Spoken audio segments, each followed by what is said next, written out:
G'day, Steve Morgan here. Good Friday today. It is a good Friday because hopefully for 3 days I'm not going to be out running tournaments or I'm not going to be at work. Might be home actually catching up with some sleep. It was an epic last few weeks we've had down in Tasmania.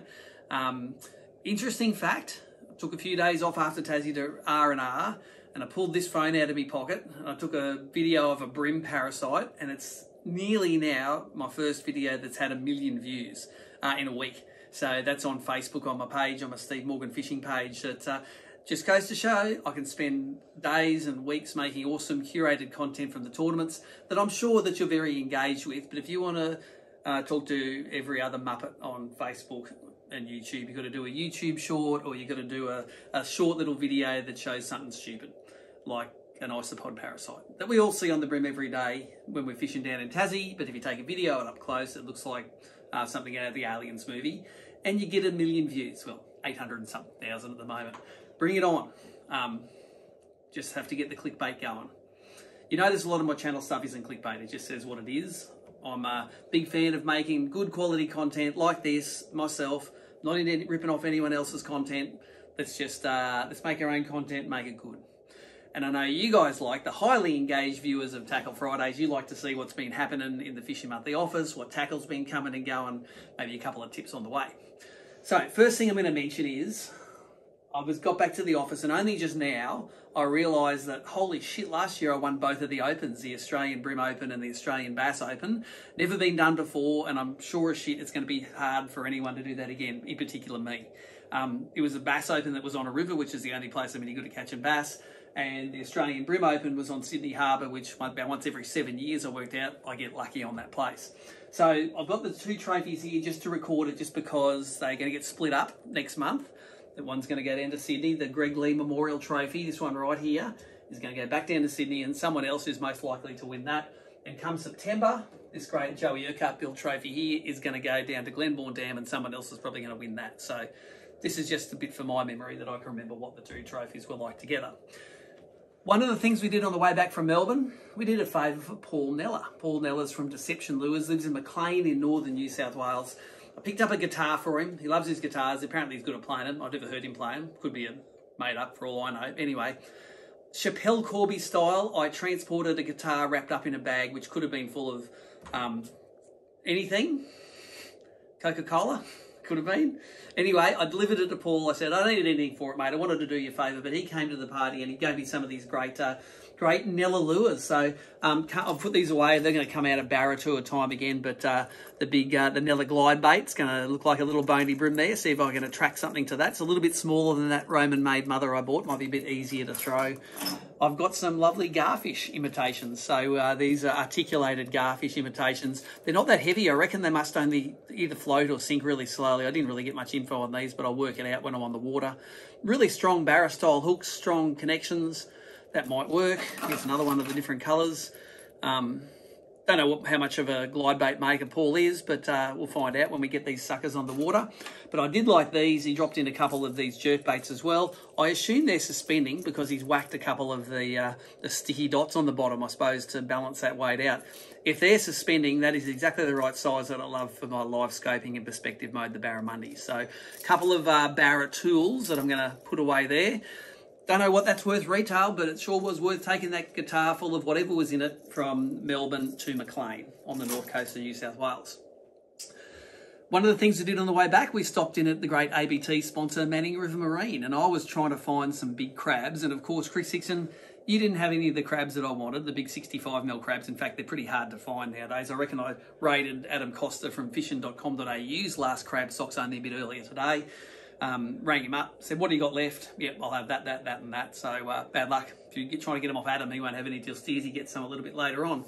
But while I was there, look what I found. I found the rare as Samaki DS80s in the white bait colour. This is sort of one of my favourite baits for livescape and Barra. And I found that every time I want to order some, Joshy from Samaki, you're always out. Oh, I've sold them all out. Can't get any pinks, can't get any white baits. Well, I've started to put my pile together now. I've denuded Manning River Marine of at least the ones that were on the shelf. So I've got 4 there at least, ready to rock and roll when the Barra Tour comes around again. Never too early to start shopping for Barra Tour, that's what I reckon. And at the same time, I eyed these off in Rapala. If you don't know, Rapala is out the back of Fishing Monthly magazine here, their offices.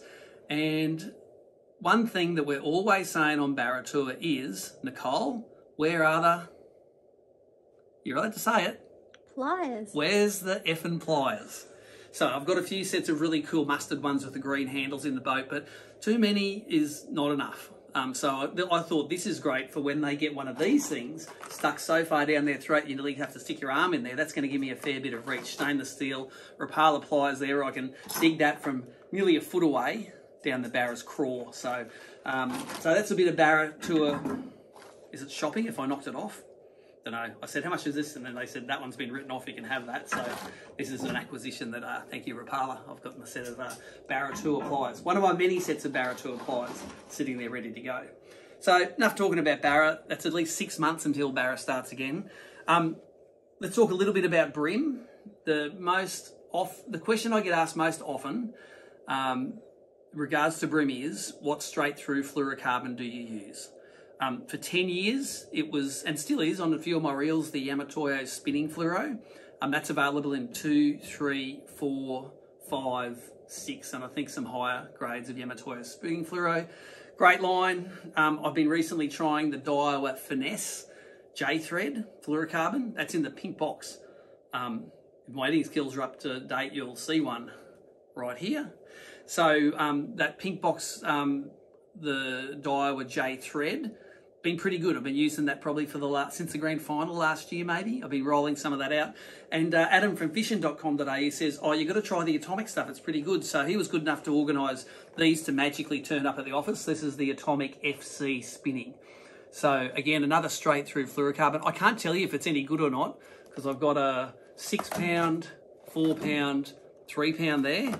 I will give that a run over the next few months of events, not in the bass tournaments that are coming up, but maybe the brim tournaments that are coming up, and I'll come back to you and let you know if this stuff is any good. So as I say, I recommend that the pink box Daiwa and the Yamatoyo spinning fluoro stood the test of time. Let's see if another good ABT sponsor has made a product that's going to be worthy of tying your $30 lures on the end of and chucking over the horizon. So thanks to the guys at Frogley's Offshore for shooting that. I don't know who actually organised it, whoever it was, thank you. It turned up, it had the note on it, for Morgo, and so I claimed it, didn't let anyone steal it.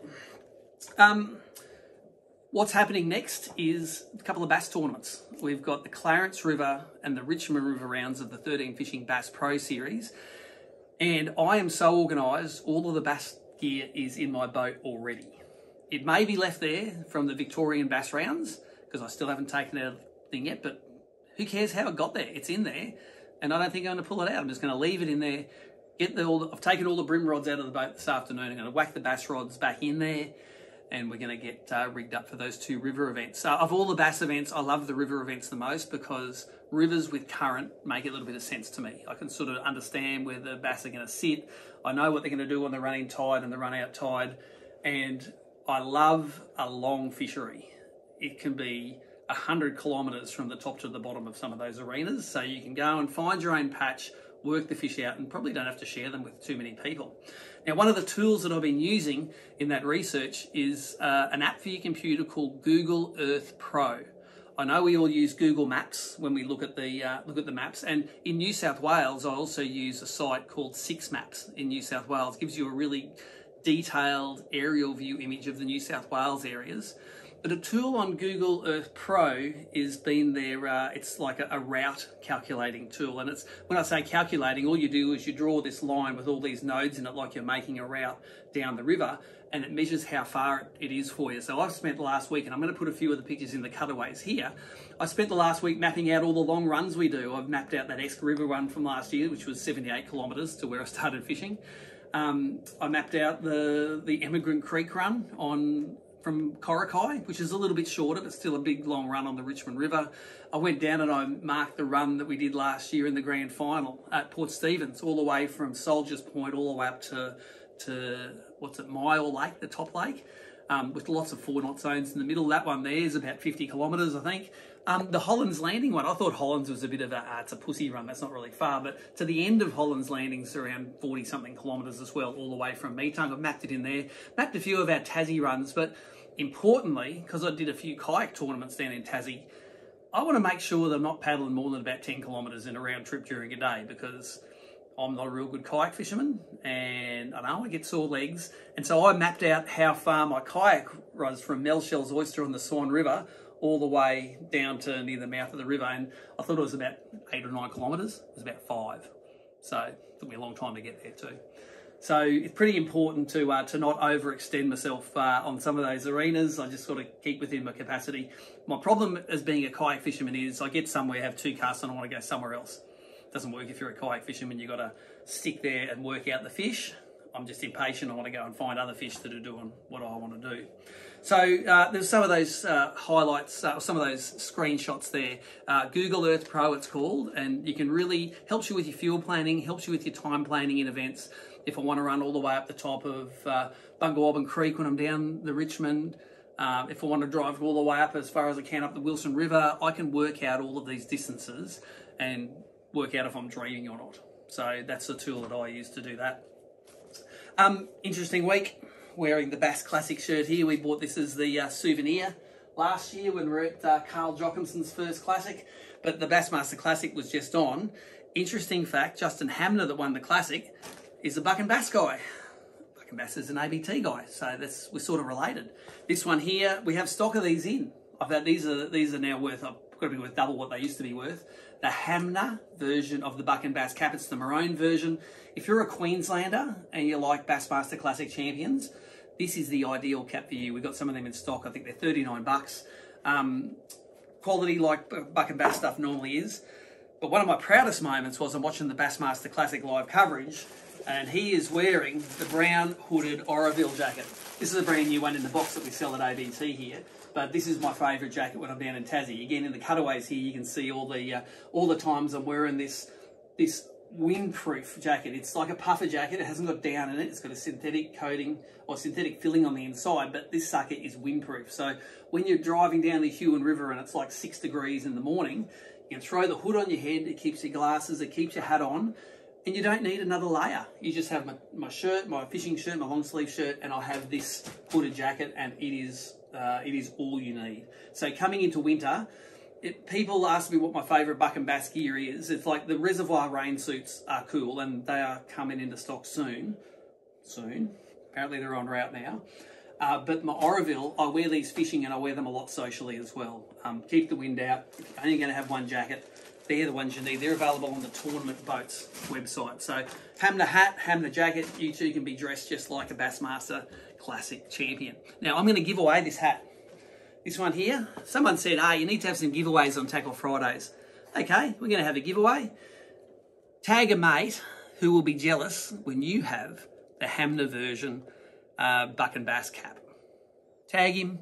I'm not even going to judge it myself. Nicole, who's holding the camera here again, she's going to go and pick someone out, and I'm going to send this brand new one, got tags on everything, is going to get a Hamner cap. When I'm going to draw it, probably by next Tackle Friday. So anytime in the next week you're watching this video, if it's less than a week old, tag your mate in there. On Facebook, if you're on YouTube, I don't know how you tag in YouTube, don't worry about that. Go to the Facebook page and tag someone. You might win that cap. So we got giveaways, got Bassmaster Classic stuff, got handmade Aussie barra lures, got brand new fluorocarbon, got the rarest rockin' horse shit DS80s. And for another month or so, I've got me 2 open trophies. It's going to be sad to let them go.